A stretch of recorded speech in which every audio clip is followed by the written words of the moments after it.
morning. It is my pleasure to introduce Shaz Kahng at Talks at Google. She'll be talking to us about the superpowers of ceiling smashers. After her talk, we'll be taking questions from the audience. Shaz is a business leader who's achieved goals previously thought impossible. She is a serial CEO and board director with a track record of turning around and growing businesses, and is a former Nike senior executive. Leading up to her CEO experiences, Shaz had multiple careers as a scientist, partner at a consulting firm, e-commerce expert, brand strategist, and marketer. She is also the author of The Closer, the story of the first female CEO of a sports company and the secret society of professional women called the Ceiling Smashers, who helped her succeed. Without further ado, here is Shaz Kahng. Thank you, Nadia, and thank you, Google, for inviting me. Today, I'm excited to share with you what I call the superpowers of ceiling smashers, the skills you need to succeed and smash the glass ceiling. But first, I'm going to tell you a secret. The secret is that the most disastrous work experiences can actually help you build the skills you need to succeed. And we've all had disastrous work experiences, right? Over the course of my career, through a number of disastrous work experiences, I've learned about 20 or so superpowers. In this talk, I'll share 6 of them with you. For each one, I'll tell you a story and explain how I learned each superpower. Whether you want to become a CEO or just wish to become more successful in your career, my goal is to make it easier for you. So let's dive in. This first story is the longest and the other ones will go a lot more quickly. So superpower number 1. Be resourceful. So this story happened after I graduated from Cornell with a degree in food science and chemistry. And I got my first job as a scientist for Kraft Foods, inventing new food prototypes. As any person in their first job, I was energized, idealistic, and ready to make an impact. And my first assignment was to invent synthetic blueberries. I mean, how much more exciting can it get than that, right? So about 10 months into the job, I was really enjoying things, and my boss's boss, a guy named Bob, held a contest across all of the labs, and he invited every scientist to submit 2 to 3 new product ideas. Bob would pick the best ones and present them to the incoming new director of R&D. So being an overachiever, like many of you out there, I submitted not 2 or 3, but 15 ideas. The following week, I had to go to talk to Bob's executive assistant about something else, and I happened to glance at her computer screen, and I saw her retyping my list. And I said, "Oh, you're retyping my list of ideas. How come?" And she said, "Well, Bob had a change." So she showed me the hard copy, and Bob had scratched my name off and put his in its place. I was shocked. I mean, this was early in my career, but I knew this was not right, and I was really upset about it. So I talked to my boss. My boss was, a good person, a smart woman, and I explained the situation, and she said, "Shaz, these things happen. You just have to accept it." And I said, "I'm a direct person, and I would like to speak to Bob about this because it's really bothering me." And she said, "Well, I wouldn't do it, but if you want to, go ahead and try." So I set up a meeting with Bob and sat down in his office, and I said, "Bob, I worked really, really hard on coming up with these new product ideas, and these are my original ideas. I don't feel comfortable having you submit them with only your name on them." And I thought he would say, "Okay, Shaz, let's come to a compromise," or, I see your point of view, let's, figure this out. But instead he said, "Well, I'm in charge and I can do whatever I want. End of discussion." So that meeting did not go as well as I had anticipated. But there was another senior manager named Earl who was the same level as Bob. And I thought, okay, I'll go ask Earl for help. So I went to Earl, I explained what happened, and he thought about it and he said, "Okay, I'll help you if you help me." And I thought, great, maybe he wants me to do a special project, some extra lab work. Instead, what he said was, "I want you to sleep with me." And I was so young and naive at the time, I blurted, "Why would you need me to sleep with you? You have a wife." And he just rolled his eyes. And he said, "That's my offer. Take it or leave it." And I said, no, thanks. In fact, I think my exact words were, no, thanks. I'm not that desperate. So this was a pretty big disaster for me. It was my first job, and basically I had my ideas stolen from me. And then when I asked someone for help, I got sexually harassed. I realized that the two most senior guys in R&D were both pretty rotten, and I had nobody helping me career-wise. This is actually really important for any of you, especially in your first job. If you have no one looking out for you, you really have to figure out how to create your own opportunities. I also had another realization around that time. We scientists were coming up with new ideas and presenting them to marketing, and then marketing would choose which ones they wanted to fund. And I didn't think they were always picking the ideas with the most consumer appeal. And I wanted to be in the position to make those decisions someday. So I realized pretty quickly that I wanted to run a business or a company someday. But when I looked around, I really didn't see any CEOs that were scientists. So I realized I needed to get an MBA, and I started applying to business schools. A couple months later, a situation arose that changed the course of my career completely. I was invited to present a product development update to the VP of marketing, and my boss's boss, Bob, had invited me to present because my work was very technical, and he said he wasn't sure if he could answer all the questions. So I went to the meeting, made the presentation, and the VP of marketing was a guy named Dave, who was a great marketer, and he had a very diverse team, and I was really impressed with how collaborative he was with his team. And I thought, this is exactly the kind of person I need to get to know. So after the meeting ended, I chased Dave down the hall, and I said, Dave, I really was impressed with your marketing savvy and your leadership style, and I'm actually planning on getting my MBA, probably in marketing. So I was wondering, can I buy you lunch sometime so I can pick your brain about marketing? And to my surprise, he said yes. So by the time I got back to the lab, I already had a lunch invitation from his assistant, which was great. So the lesson I actually learned here was that you need to make appropriate requests at appropriate times. My first step was just getting him to talk to me. If I asked him to mentor me right away, that would have been too big of an ask right away. Another thing I figured out was that when you establish a relationship with a senior executive, you've got to make it mutually beneficial, and you've got to create demand. I certainly didn't want him to cancel on me before we had our lunch. So I thought, what can I do to ensure that he'll keep our lunch appointment? So I sent him two really interesting articles. One was on competitors' marketing successes, and the other was on consumer trends. And then when I showed up for lunch, I brought him another article. And during the lunch, I bounced off my new product ideas off of him so I could, number one, get his feedback, but number two, let him know that these ideas were mine. And we had such a great conversation. Dave suggested that we meet for lunch at least once a month, which was fantastic. And then around that time, I also had another career-changing situation that happened in the company cafeteria. I was having lunch with a bunch of colleagues, and the new director of R&D, a guy named Charlie, had joined, and somebody said, "Oh, there's Charlie over there," and he was the boss over both Bob and Earl.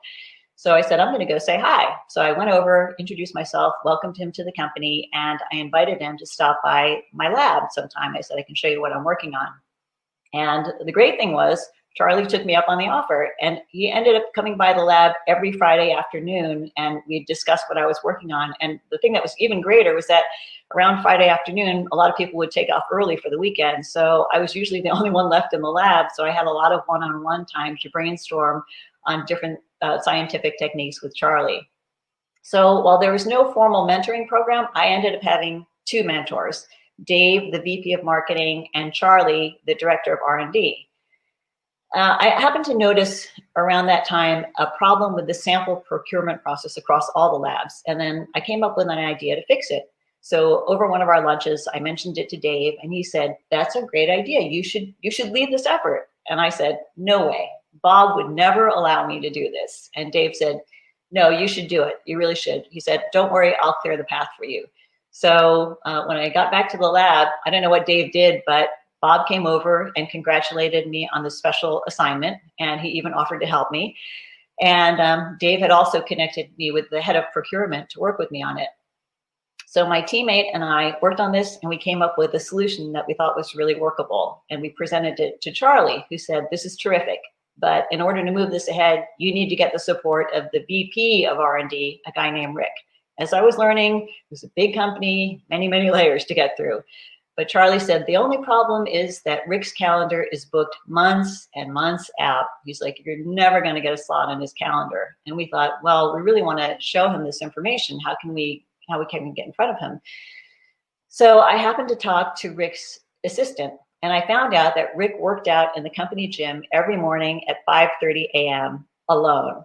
So I came up with this idea to create this Mission Impossible style audio tape explaining the problem and our solution. My teammate and I worked on the tape, and we even had the music. We slipped it to the gym manager the night before, and by 9 a.m. the next morning, we were called to Rick's office. He loved the tape, he was enthusiastic about the program, and he wanted us to start implementing it right away. So what was the outcome of all of these experiences in my first job? Well, with my regular lab work, I filed 3 patent applications, all of which ended up with Bob's name on them. That was a bummer. But on the upside, the sample procurement effort I led saved the company $1.3 million in the first 6 months of operation. And for that, I won the Director's Award. And I had already been accepted to business schools and had decided to attend Wharton. Then I was awarded a Craft Leadership Fellowship, which provided a full scholarship to Wharton, which was amazing. I was so happy. So these were things that I would never have gotten if I hadn't been resourceful or tried seeking out opportunities or connected with people that I really respected. So the superpower here is be resourceful. Find ways to create opportunities for yourself, make appropriate requests at appropriate times, and establish mutually beneficial mentor relationships. Superpower number 2, respond with resilience. So this was after I had gotten my MBA. I had joined a strategy consulting firm, and this was the first consulting project that I was working on. I was working on it with the partner in charge of the office. Just the 2 of us were working on the project. So we were working on the project for a while, and then we were going to present our findings and recommended strategy to the client at an offsite at a private country club in rural Pennsylvania. The client attendees were the board of directors and the entire senior executive team. So the first day of meetings went really well, and while everybody else went up to the bar for a drink, I stayed in the meeting room downstairs to prepare everything for the next day. And then finally, I got everything set up. I went up to the bar and walked up to the bartender, and I ordered a drink. And the bartender looked shocked, and he kind of took a step back, and I said, excuse me, I'd like to order this drink. And he said, I'm sorry, miss, I can't serve you. And I looked very young at the time. So I said, no, I assure you, I'm of legal drinking age. I can drink. So can I please have this drink? And he said, no, I'm sorry, I can't serve you. You're not allowed in here. And I said, what do you mean? What are you talking about? And he said, did you see the sign? And he pointed over the door. And there was a sign that said, gentlemen only. And I said, are you kidding? That's not an antique. And he said, no, I'm afraid that's the rule of the bar. And I couldn't believe it. I was getting kicked out of the bar because I was a woman, and I happened to be the only woman at the entire meeting. So I turned to look at the partner to try to get his help, and he looked at the floor and just avoided my gaze. And by then, everyone had stopped talking in the room, and everyone was watching me to see what was going to happen next. So I turned back to the bartender, and I said, okay, look, here's what we're going to do. Would you make me my drink, please? And I will take it outside and enjoy it there. And then I turned around to all the men inside the bar and said, okay, we've been cooped up inside all day, so I'm going to go out on the terrace and enjoy the sunset, and anyone is welcome to join me.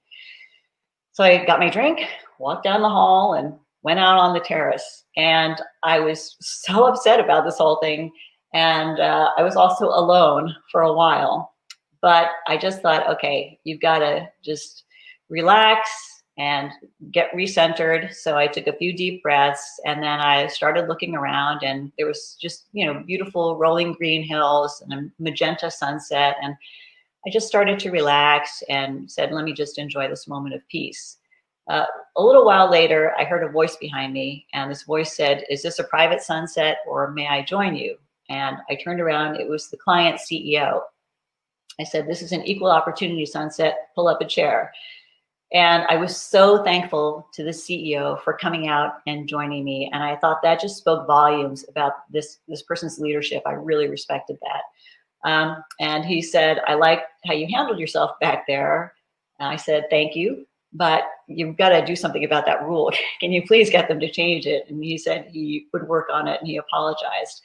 And I realized something, that this was just a golden opportunity, because throughout the entire project, I had never had a chance to talk one-on-one with the CEO. And I had so many questions that I was wondering about. So I thought, this is my opportunity to ask all those questions. So we had a fantastic conversation. And over the course of 15 to 20 minutes, the other executives slowly trickled out onto the terrace. So it ended up being a good evening. The next day, we were in our second day of meetings presenting our strategy. And then all of a sudden, the CEO said, I'd like to take a 15-minute break so I can confer with my consultant. And so everybody scattered. And then the partner I was working with ran over to the CEO, and the CEO said, no, not you. I want to talk to Shaz. And he motioned me over. And I thought, oh no, I'm being called out for a second time.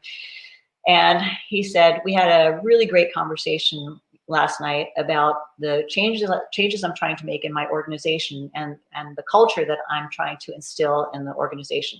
So based on what you know, what I'm trying to do with the company, do you think the strategy will still work, or do we need to change it? And I said, I really think the strategy will work, but based on what you're trying to do, we really need to change how we're executing it. And here's some of the things that I would change. So it was amazing to me, because this really well-respected CEO was asking a 20-something-year-old consultant for their ideas. And it really was the moment where I learned to love consulting and just felt like I could make an impact. So the superpower here is respond with resilience. Recover quickly from a bad situation, and take a terrible situation and turn it to your advantage, because you never know where it will lead. All right, moving on to superpower number 3, be your own best advocate. So there are a number of aspects about being your own best advocate, but I'm going to share 2 of them with you. The first one is stand up to bullies. I was working with a consulting manager who was very chauvinistic and a bully, especially to women. And we were in a meeting together where he had to leave early. And with the client team that I was working with, I managed to persuade them to get us a meeting with the president of the company. And this was something the manager I had been working with was trying to do for months with no success. But I managed to finagle this meeting with the president of the client business. So I was pretty excited about it, went back to the team room and shared the news with this manager. And his response really surprised me. He started bullying me right away, and in this booming voice said, never schedule a meeting with a senior executive without my express permission. I was like, whoa, time out. I said, no. You and I are having a private conversation in the conference room down the hall. Follow me. And we went down to the conference room, and I said, first of all, I do not appreciate, nor will I accept being spoken to in that manner. And secondly, I got a meeting with the president of the client business, which is something you've been trying to do for months. So I would expect a little gratitude. And I think he was very surprised that I stood up to him. And I had a heated discussion with him, but I gained his respect, and he never bullied me again. And we ended up working really well together. Over the course of time, I gave him feedback on his style, and he worked really hard to change it. And ultimately, we ended up working in 2 companies together and even became golf buddies. So it turned out well. The second aspect of being your own best advocate is practicing quid pro quo. Easy to say. Quid pro quo is Latin for something for something. And it's a basic tenet of how I've seen guys operate, but it's completely different from how women operate. So if somebody at the office asks you a favor, if they ask a woman to do a favor, the woman will say, sure. And then she'll do a great job. And the person will say, oh, this is so fantastic. Thank you so much. I really owe you one. And the woman will say, oh, forget it. I was happy to help. No problem. Whereas a man will say, yeah, you do owe me one. Men use relationships as strategic assets. And I think this is something that women can learn to do more of. When I was an executive at Nike, I had a colleague we'll call Frank, and I saw somebody conspiring to get him fired unfairly. So I called Frank up at home in the evening, and I warned him about it, and we brainstormed together of what he could do to save his job.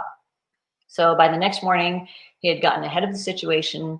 He kept his job, and he was so grateful to me. And he said, I promise I'll do anything you ask in the future, anytime you need help, you call me. So years later, Frank and I had moved on to other companies. And in Frank's corporation, there was a business in really poor shape that I was interested in running. So I asked Frank to introduce me to the corporate CEO. And I was very surprised by his response. He said, well, if I introduce you to the CEO, he's going to realize that your skills are superior to the guy who's running the business.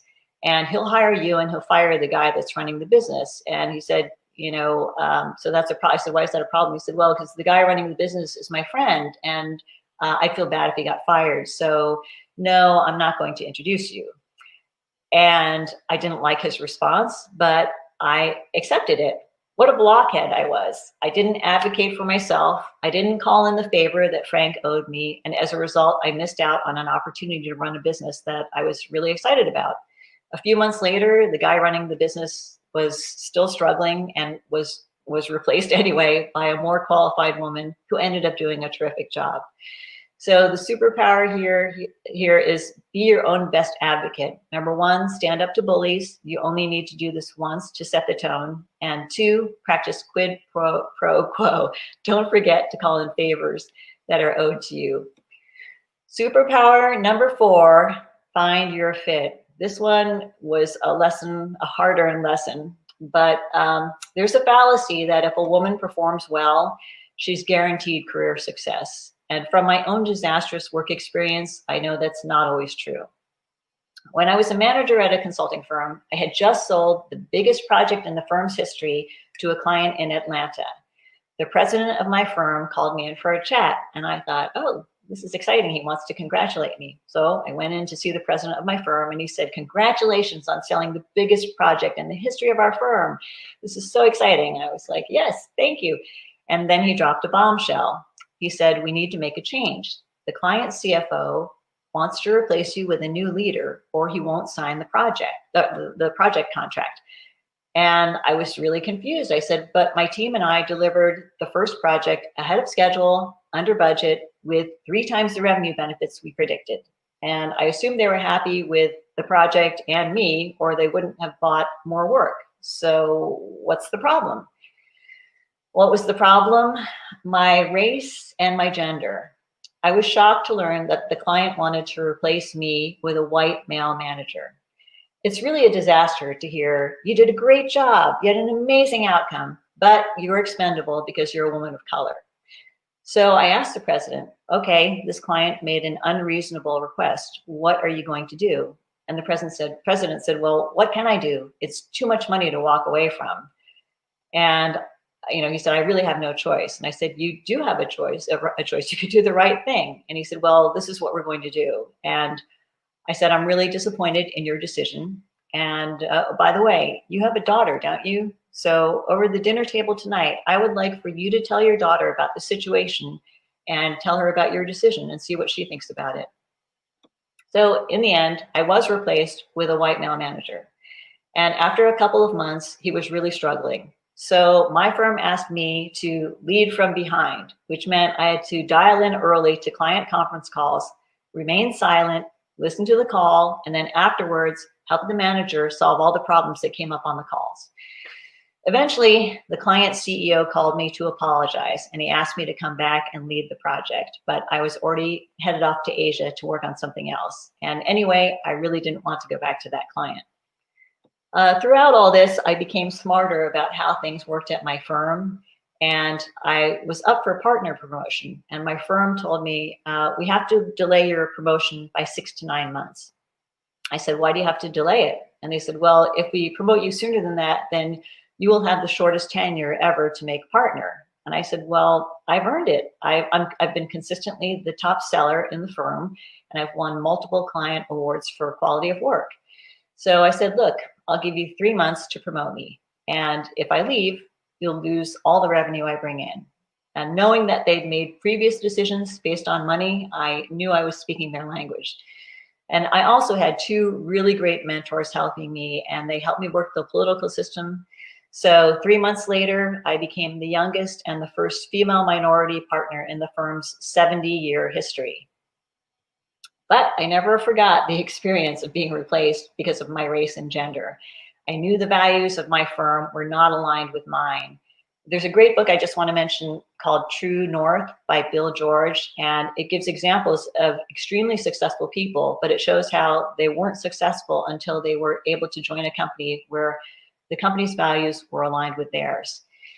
So in my case, I knew it wasn't the right place for me in the long term, and I left as a partner, which was highly unusual. So the superpower here is find your fit. You cannot be successful in a place where your values aren't aligned with the company's values. Know when it's time to walk away and have the courage to leave if it's not the right place for you. Superpower number 5, what I call ABC, or always be confident. This happened when I took over the Nike cycling business, and the CEO told me I was the first woman to hold a global business P&L at Nike. No pressure. So the cycling business was a mess. It had been kicked out of many retail accounts. It had very high product returns and many consumer complaints. It had been run for about 7 years by a former pro track cyclist, but it hadn't made a cent since the inception of the business. And the CEO told me, just fix it. So my team that I inherited was a mostly male team, all avid cyclists, and pretty much everyone asked me the same 2 questions. The first was, how much do you know about the sport of cycling? And the second was, how much do you know about the business of cycling? And I answered honestly, not much, but I do know how to ride a bike. But I don't think they appreciated my sense of humor that much. And a couple of guys told me to my face, I don't think you can do this job. So this was a disaster. I had inherited a business in terrible shape with a team that didn't think I was qualified to do the job. And I have to admit, their skepticism was a blow to my confidence. But then I took a step back and thought, wait a minute, this business has been tanking for years and has been losing money the whole time. And these are the people who've been working on it. How can I possibly do any worse? So I told the team, look, I do know how to turn around a business, and I do know how to turn around a brand. I will learn the cycling sport and business from you guys, and I'm sure you'll learn something from me as well. Anyway, who wants to work for a failing business? Let's do some innovation. Let's work together, collaborate, and make this a success. So my first big team meeting that I had, it was a big cross-functional meeting, and I was surprised to learn that even though these guys had worked on the business for many years, some of them had actually never met in person. But what I did was something interesting. I had about 20 pairs of cycling shorts that I laid out across the long conference room table, and I held up an iPod shuffle. And I said, okay, I've got a prize for anyone who can correctly guess the size of each of the shorts on the table without looking at the tags. So people got excited and they started going down the line, extra large, extra small, medium, small, small, large. So I said, all right, are those your final answers? They said, yes. I said, guess what? All these shorts, all medium sized. And they varied so greatly. I said, we're not using standardized sizing specifications or fit blocks. And that's why our sizing varies so greatly from style to style and season to season. And that's why our returns are the highest in the company. And I methodically took the team through all of the key aspects of the business so we could discover together why all of these major problems existed and what we could do about them. Then around March, I was having a meeting with the team to discuss our sponsorship of the Tour de France, which is a huge cycling event that many tourists attend. So I talked to the team and said, okay, what do we have? What kind of special products are we going to offer around the Tour de France? And they said, well, we have some t-shirts, we have some replica jerseys. And I said, well, what's that like must-have item that people are really gonna wanna buy? And they said, we don't have anything like that. So I said, all right, well, why don't we do a bag? And they said, forget it, Shaz. If we wanted to, it takes 2 years to do a bag at Nike. If we wanted to do a bag, we should have started on it 2 years ago. There's no way we can get it done. It's crazy. And because this was March and we had to have the product into the stores by June. So they said, just forget about it. You don't understand how things work. So I said, all right, well, I'm going to look into it further and I might ask some of you for help. So stay tuned. So I ended up finding an early bag design from our European team. and I had a couple of designers in Beaverton helping me. And we also found a quick turn bag manufacturer in China that was already Nike approved. So we got the bag designed, developed, and delivered to the stores in 2 months, which was a record at Nike. And it was a pretty complicated bag too, because it had both laser printing and embroidery. But we put the bag out on the market and it sold out, and it was very exciting. I also made a bag up for each of the senior executives at Nike with a special tag on it that said this bag was designed, developed, delivered to the stores in 2 months, and these are the people who made it happen. And so one of my teammates said, so Phil Knight has a bag with my name on it? And I said, yes, he does. So for the rest of the team, I think they learned 2 important lessons. The first was that it is possible to take a new approach to something and have a successful outcome. And the second was that if you're on the team and you put forth extra effort, your contributions will be recognized and rewarded. So the next time I had a crazy idea, people were much more receptive and ready to work with me on it. So after about a year and a half, we grew revenues 300% and made the business profitable for the first time in history. So the superpower here, ABC, or always be confident. Be a confident leader, because if you don't believe in yourself, then no one else will. And even at times when you're feeling uncertain, you must project confidence if you want people to follow you. All right, and now the last superpower, superpower number 6, which is follow the opportunity, not the crowd. To become a business leader and eventually a CEO, you have to get the opportunity. And as you know, it's very tough, especially as a woman, to get your first CEO role. People just don't want to hire somebody who hasn't done the job before. So how do you get your chance? Don't follow the crowd. Most people want to work for a company that's already really successful. What should you do? Take the job no one wants, the job that no one thinks can be done. When I was a senior executive at Nike, I had run some businesses successfully and wanted to run another one. The CEO said, we'd love for you to run another business, but we've just reorganized and we don't have anything yet. Can you wait 2 to 3 years and we'll find something for you? I thought, no. I was too impatient. I realized this is my opportunity to go after what I really want, which is a CEO role. So I left Nike. I did a lot of research and I targeted 5 companies, all of which were doing terribly. These were companies with potential, but needed to be turned around. So I wrote compelling letters to the corporate CEO or the board chairman, and I got a 100% response rate and met with all of them. I ended up taking the role of president CEO of Lucy Activewear, a company that made activewear clothing for women, which had never made money in its 12-year history. Why was this attractive to me? Well, I knew that the activewear sector was the main growth driver for the entire apparel industry for the past decade, growing in the high double digits. So the sector was very healthy, but this company was broken. So I thought there's upside if we can just fix the company. So I showed up my first day to be introduced to the company, and my boss told me he had already announced the layoffs in connection with moving the headquarters from Portland, Oregon to the Bay Area. Now, this company had over 800 employees across the US, but at headquarters, there were 135 employees. So when he announced the layoffs, he told me that out of 135 people at headquarters, they were keeping only 7. So I was quite surprised. And I said, how am I supposed to run a company with only 7 people? And he said, well, you're in charge. That's for you to figure out. Nice, huh? So he also told me I only had 3 years to turn it around. And in the first 4 months, we physically moved the company, hired an entirely new team, changed out our IT systems and our factory sourcing base. We also revamped our strategy, product offering, merchandising, marketing, retail operations, e-commerce, supply chain, pretty much every aspect of how we ran the business. Despite the magnitude of change that we had to deal with, my team and I grew revenues and got the company profitable by month 13, nearly 2 years ahead of corporate expectations. And we also revitalized the brand and changed the corporate culture. So the superpower here is follow the opportunity, not the crowd. If you want to open up possibilities for yourself, go for the job no one wants, but that you think you can do well. You'll have much more impact going into a challenging business situation than joining a venture that's already successful. So even within a great company like Google, look for opportunities where you believe there's potential and where you can have an impact.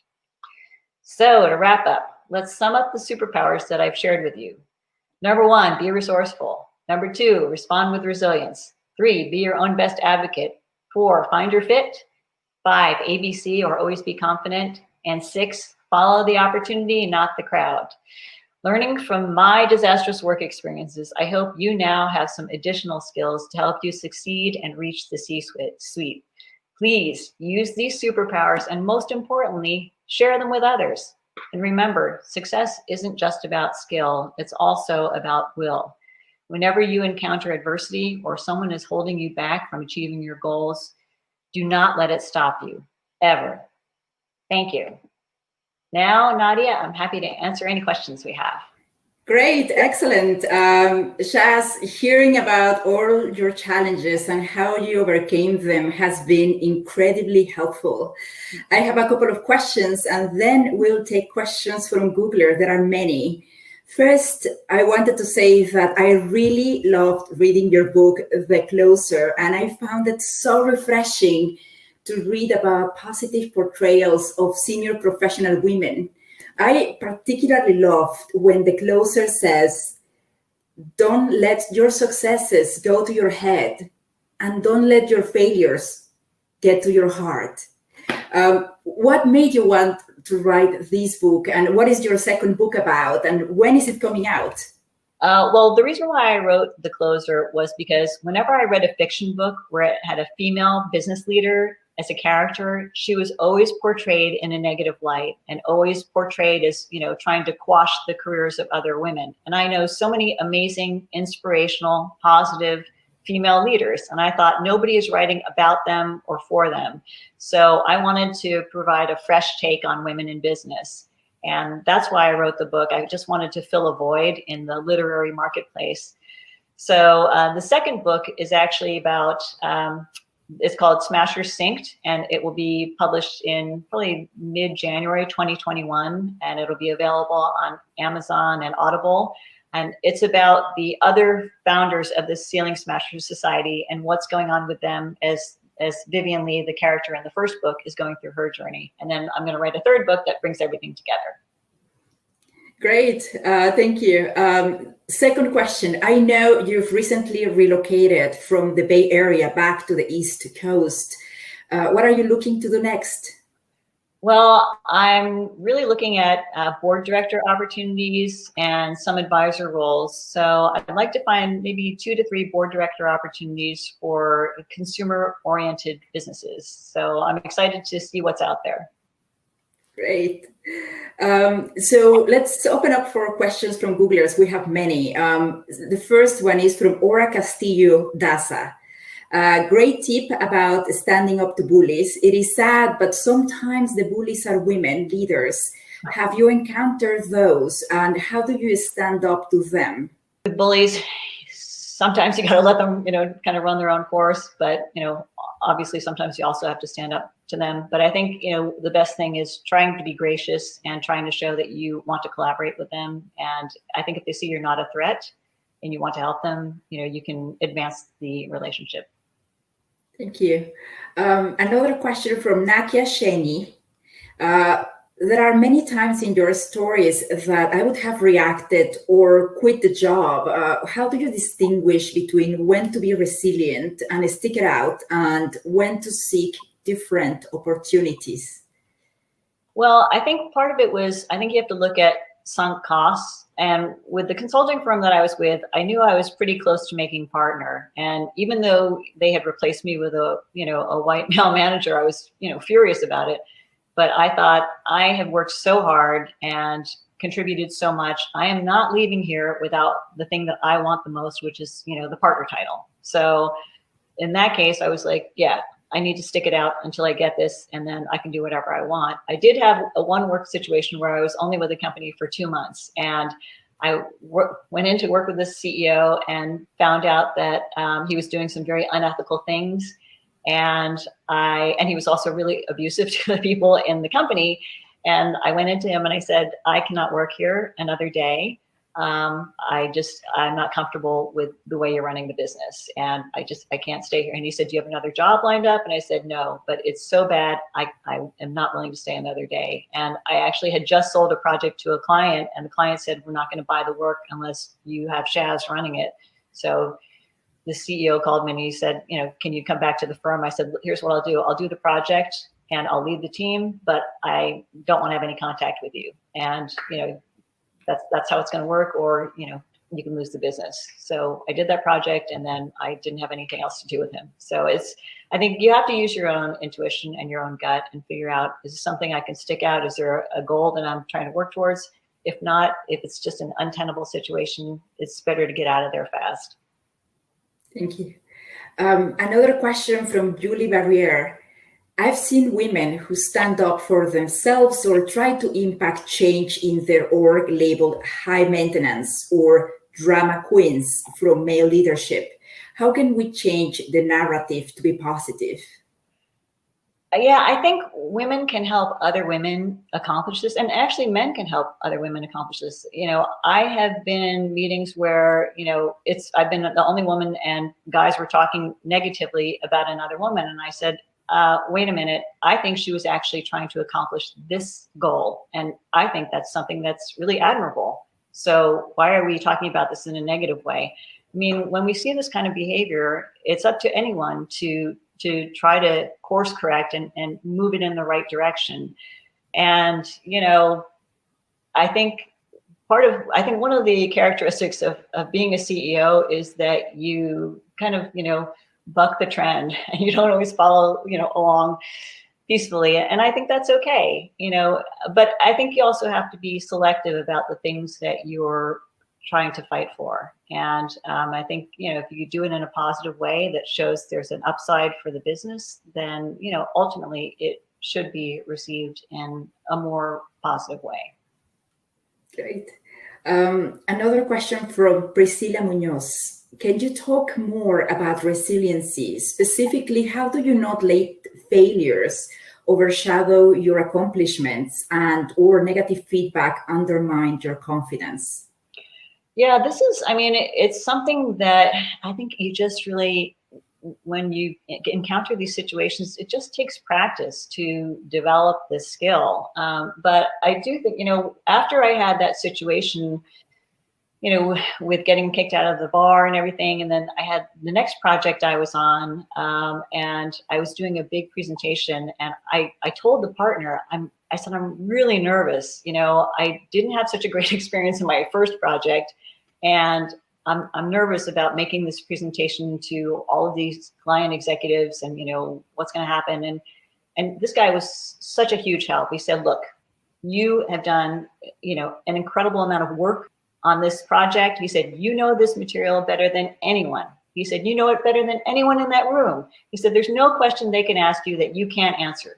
So he said, you've just got to, forget about what happened in the past. This is a new beginning. Just get in there, do your best, and I'm sure you're going to do great. And, if there's a problem, I can help you, or I'm sure you can handle it yourself. So I think having people who support you and can help you along the path is also a huge component to developing that resiliency. But it's interesting. I was meeting with a group of female CEOs, and I happened to share that story. And one of the CEOs said, if that happened to me and I get kicked out of the bar, I would have just gone back to my room and, just been alone for the evening. And I was like, oh, you can't do that. If this ever happens to you, don't give up. You cannot give up. Just kind of get back on the horse and figure out how you could do it differently.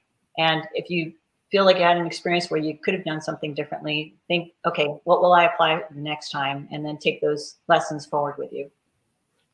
Thank you. Another question from Patricia Day. How can we differentiate ourselves and make an impact in this new form of virtual business? Well, I think, at the end of the day, whether a business is, in person or virtual, I think the biggest thing is showing that you can bring new thinking to the business and showing that you can contribute something that advances the business. So I think in every job that I've had, this is something I think was actually very helpful for me. In every job that I had, before I started, I always thought, what are the experiences or skills that I want to develop as, a result of taking this job, and what do I want to contribute also? So I had those two things, what do I want to get out of it? What do I want to contribute? And, on the contribution side, I always thought, okay, what are some of the major issues this business is facing? If I were the CEO of this business, what would be, the most critical things that I want to focus on? And so I try to come up with ideas that would help in those areas. And I think if you can show, excellence in what you're doing, show that you're trying to, contribute new thinking and innovative thinking to the business, and you actually make significant contributions that, add value to the business, those are all ways that you can stand out. And, I think even through a virtual business, that's something that's still achievable. Great. Another question from Bernice Ho. How do you handle the backlash that comes with advocating for yourself as men would, both mentally and socially in your workplace, coming off as aggressive, unpleasant? Yeah, this is a balance that I think is a little delicate. So I think there's some cases where you do need to be aggressive. I mean, I remember I was in a meeting in Nike and I was presenting some ideas, and everybody in the meeting agreed with the ideas and we were going to move forward. There was one guy who he just wanted to be difficult. And he was saying, I don't agree. I don't want to do this. And I said, well, okay, what's your reason for not wanting to go ahead? And he said, I just don't want to. I don't. And he was just being kind of a, difficult person. So I said, all right, well, maybe we should go outside and settle this. And he said, what do you mean? I said, you and I just go outside. By the way, I'm, second degree black belt in Taekwondo. And I told everybody, this will take less than 30 seconds. We'll be back. And he was like, no, it's okay. It's okay. I agree. Let's go forward. So, but I think there's also a great opportunity to use humor. And I think if there's a difficult situation and you can use humor, that helps a lot in terms of you can be seen as assertive and, confident, but it kind of takes the edge off the aggressiveness a little bit. But, there's definitely times when you do need to be a little aggressive to stand up for yourself. And, and those are the times that you've got to do it. Great. Another question from Ora Castillo Daza. Taking the job nobody wants may also be a risky one. Do you think there are times in our lives when it is better to be more conservative? I do. I think it depends on what it is you're seeking to do. So if you are still on the stage in your career where you're trying to build a skill set or you're trying to get a certain set of experiences so you'll be prepared to move to the next job or the next level, you might not want to take the job that nobody wants. But it doesn't necessarily have to be the job nobody wants. It could be a project nobody wants, or it could be a presentation that nobody wants to give, or it could be, a meeting that nobody wants to lead, but you step in. And I think there are still opportunities, no matter where you are in your career, where you can find a chance to distinguish yourself. And it might be in small ways at first, but you'll ultimately, build up and get to the chance where you're like, okay, now I'm ready to, take on something bigger. And I mean, Nadia, you and I have talked about how, sometimes women, they're trying to get a CEO role and, they might take something that's like, just not the right situation, but they really want to take that role. So you've got to think about it really carefully and look at all the risks and look at the downside potential, but also look at, what you could potentially contribute and what you could get out of it. And I think the nice thing about going into a situation that's pretty bad is that, it's already bad. So it's very difficult to make it worse. So normally the only way it can go is up. So it usually pays off to take the risk. Great. Another question from Erica Gruel. Vulnerability as a leader can have its advantages and can be used against women. You spoke about showing confidence first. When is it advantageous to be vulnerable? I think it's advantageous to be vulnerable when you're faced with a situation where you are lacking in knowledge about a certain area. And, I think in the cycling business at Nike, I admitted, hey, I don't know much about the cycling business or the sport, and but I'm a quick study, and I'm going to learn it, and I'm going to learn it from you. But I think there's a slight difference, which is having a can-do attitude, even if you're showing vulnerability. And I think if you can balance both, then you can, achieve the outcomes that you're looking to achieve. I do think, I see this actually with women more so than men. I think a lot of times women are more, I don't know, they are more maybe realistic or maybe pessimistic, I should say. They're a little more pessimistic about their skills and capabilities. And I've coached many women where I've said, hey, you can do this job. I know you can do this job. Don't sell yourself short. Go for this bigger job. I know you can do it. Just take a chance. And it's okay to say that you don't know things, but as long as you say, I have a plan to learn, these are the things I don't know. This is my plan to learn them, and I'm going to get up to speed in 3 months. Then that reduces people's nervousness about whether you can take on something bigger. Great. Okay, so we have 4 minutes left and many questions still. Let's talk about the last 2 questions. How do you find what's broken within a complex system? This is from Stephanie Gibbs. How do you find what's broken? I mean, does that, I guess that means in terms of the business issues or? Mm-hmm. Well, I mean, what I like to do, actually, I think the simplest way to do it, especially if it's a consumer-oriented business, is I put myself in the consumer's shoes and I say, if I were a consumer and I kind of map out what would be my journey in dealing with this business or interacting with this company, and what are the major issues I see, what are the obstacles, who's doing it well, who's doing it much better than we could possibly imagine. And I mean, there are many, many approaches that you take to, breaking apart a strategy and figuring out if it's working, and looking at the product and looking at the product roadmap and figuring out, do you have things in place that will allow you to defend your position? But I think for me, one of the key things has been really putting yourself in the shoes of the consumer or the user, and figuring out what are some innovations that this consumer has never seen that we can deliver. And I think if you can not only fix what's broken in the system and then provide new thinking and new approaches, that's the best combination of all. Great. Last question. How do you know a job is right for you? This is from Kathy Lehman. How do you know that it will bring you happiness and contentment? I don't know if a job can bring you happiness and contentment. Maybe, working for the Red Cross or Doctors Without Borders or something, or maybe Google. I think what you really need to think about is, what are the values of the business? What are they trying to achieve? Do I feel like it's a noble cause? Do I feel like I'm going to make a contribution? Am I going to learn something? But I also think, you need to always figure out for yourself, what is it that makes you happy? What are your motivated skills? What are the things that you're really good at that you actually really enjoy doing? And is this job allowing you to use those motivated skills well? And I would also say, there's got to be, I mean, everybody talks about work-life balance, and I think that's a real misnomer, and it's kind of a fallacy, but I think what you need to figure out is what's important to you at certain points in your life and your career. And for me, I did make a big mistake when my husband and I were expecting twins.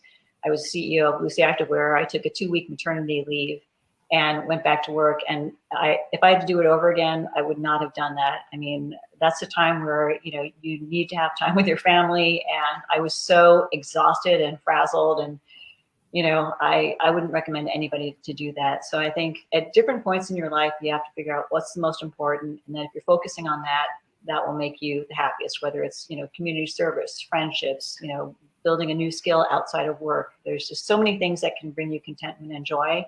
And those things will change over time. So just make sure you're always thinking about what it is that you want to be focusing on. Great. Thank you so much, Shaz. It has been a real pleasure. Thank you. Thank you. I appreciate it. Bye, everyone.